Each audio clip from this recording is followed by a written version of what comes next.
what antibiotics to be given, because you have, I do not take it otherwise, but every time a medical representative comes, they talk of higher antibiotics.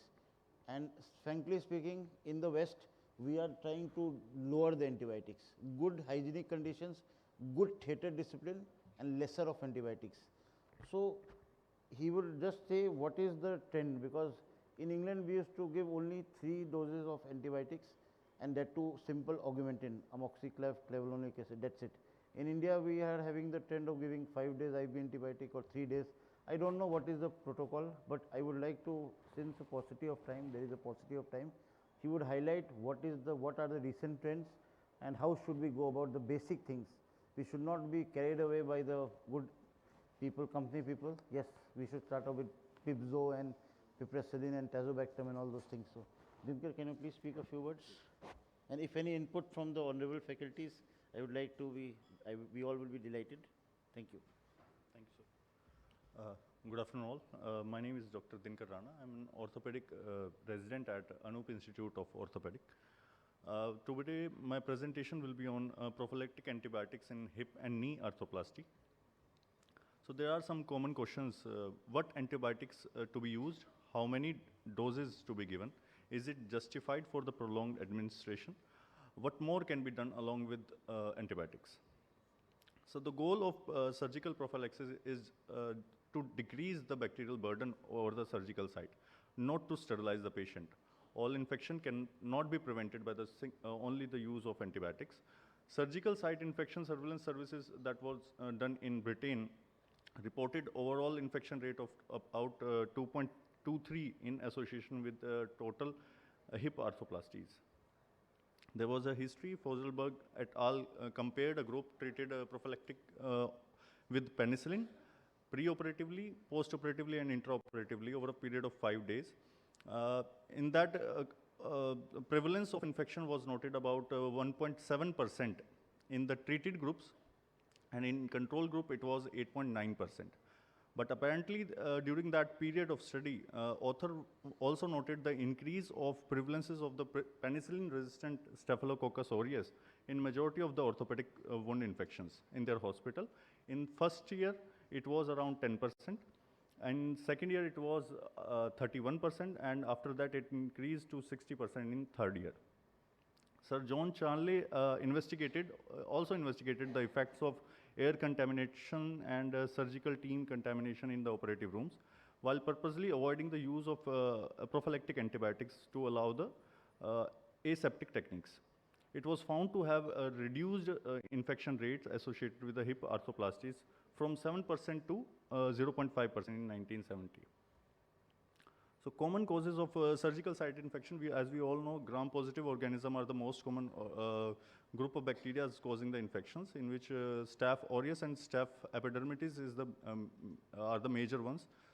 There are also gram-negative organisms like E. coli, Pseudomonas, and Klebsiella species, though they are less common, but they are frequently reported. Infections surrounding a joint replacement prosthesis may be difficult to treat. As we all know, these bacteria produce biofilm over the implants and they are very much difficult to treat, specifically in the Staph aureus and Staph epidermidis around the orthopedic implants. Cephalosporins have an excellent distribution profile in bone, synovium, muscle, and hematomas. Also, they are known to have less anaphylactic reactions. Clindamycin is currently preferred as an alternative antibiotics for the persons with an established allergy to the beta-lactams, or in the cases where the contraindication is there. And they are also good in low rates of methicillin-resistant Staph aureus infections.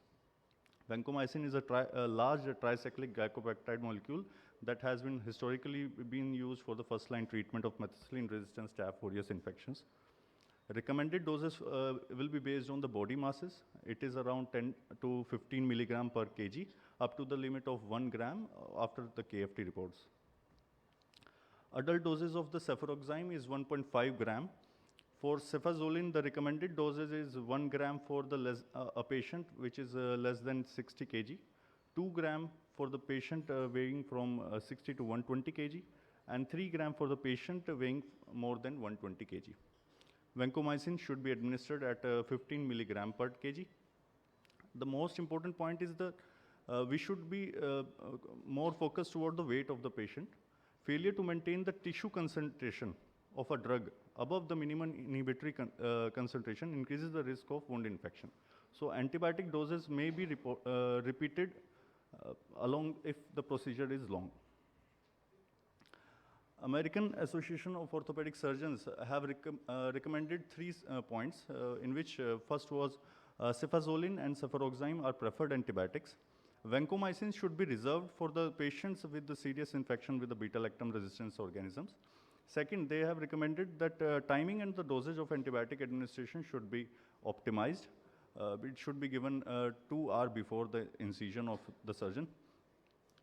Third recommendation is duration of prophylactic antibiotics should not exceed 24-hour post-operative period. I have attached some papers which I have studied. In paper 1, it says a comparative study of 5 different antibiotic prophylactic regimes in 4,500 total knee replacements, in which they have concluded that a wide variation of antibiotic prophylaxis regime prior to the TKR, which reflects a paucity of evidence in the literature. Our study shows no difference in surgical site infection rates in between these 5 regimes. And they suggested the dose teicoplanin and gentamicin is superior from a pragmatic aspect, but ultimate choice of regime should be based on the local parameters like virulence of the pathogen, drug resistance, and hospital antibiogram, and the cost of the drug. The second paper states post-operative antibiotic prophylaxis in total hip and knee arthroplasties. It is a systematic review and a meta-analysis of the randomized control trials. In that, they concluded post-operative prophylaxis does not reduce the rate of the surgical site infections compared to the placebo groups. The available evidence does not show the efficacy of the post-operative antibiotic prophylaxis for the prevention of the surgical site infection in the patient undergoing the total hip and knee arthroplasties. In paper 3, post-operative prophylactic antibiotics in the total joint arthroplasties. The Center of Disease Control and Prevention recently stated that the prevention of surgical site infection, one of their recommendations is the ordering the single dose of pre-operative prophylactic antibiotics with no subsequent post-operative dosing. This recommendation includes pre-operative antibiotics going for the arthroplasties, but that was not accepted by the American Association of Hip and Knee Surgeons. They still recommend the post-operative antibiotics and recommend further research over this topic. So my conclusion is based on that in recent American Academy of Orthopedic Surgeons have provided us guidelines that we can use first generation cephalosporin and second generation cephalosporin. We can use also vancomycin in the reserved groups. And there should be a holistic approach should be taken along with the ideal antibiotics for a better results. As Sir Chanley said, that clean air, laminar flow in OTs and reinforcement of the surgical gowns and double gloves should be also considered. The ultimate choice of regime should be made locally based on the local pathogen virulence, drug resistance, and hospital antibiogram and cost. Thank you. Thank you. So I hope this papers would have been beneficial. Now, any questions? We are waiting for the chief guest and the president of the Bihar Orthopedic Association, Dr. Ranjit sir. So, we have any questions? In the meantime, I will distribute. Thank all my faculties. Any questions from your side? Anything? So, I would like to add. Yes, sir. Please. Something. So, it was an excellent discussion. Yes, I must say. So, in my experience, to all the factors which you have taken. We should also consider albumin. Yes. Yeah, that is also a very important, should be important point of discussion, that albumin of a patient in a pre-operative, because we have published a paper on that.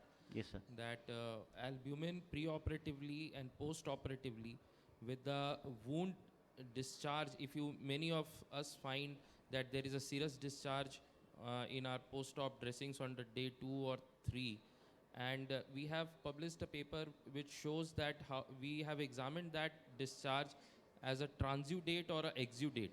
Yes. On that basis, and found that most of them were transudate, and and the albumin level was found to be low. So albumin is a very important factor which we should consider while doing arthroplasty surgeries. So it needs to be explored more definitely, but it should be kept in mind. Yes. So yes, albumin is a very good predictive markers of protein energy malnourished patient. And I would like to highlight that at Anup Institute of Orthopedics and Rehabilitation, in our pre-operative profile, I got this added way back in 2014 when I came back from the UK. That was just because I know it is of paramount importance to understand. And if albumin is less, oral supplementation of proteins and egg a day, egg white, and also we give injection albumin to be given on alternate days for at least 5 doses after sensitivity test. That is also important, and that helps. It has helped in many cases. So pre-op evaluation is a must. So 360-degree view of patient analysis. This was my topic of this symposium, and I would like to thank all the honored panelists, delegates, and faculties to be here. I would like to felicitate everybody, and we'll wait for the chief guest to come and start with the opening ceremony or the inauguration of the Grand Anup Masters Course 2023. 2 minutes. I'll have to give photos.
Hand over the mic for the inauguration ceremony to ma'am.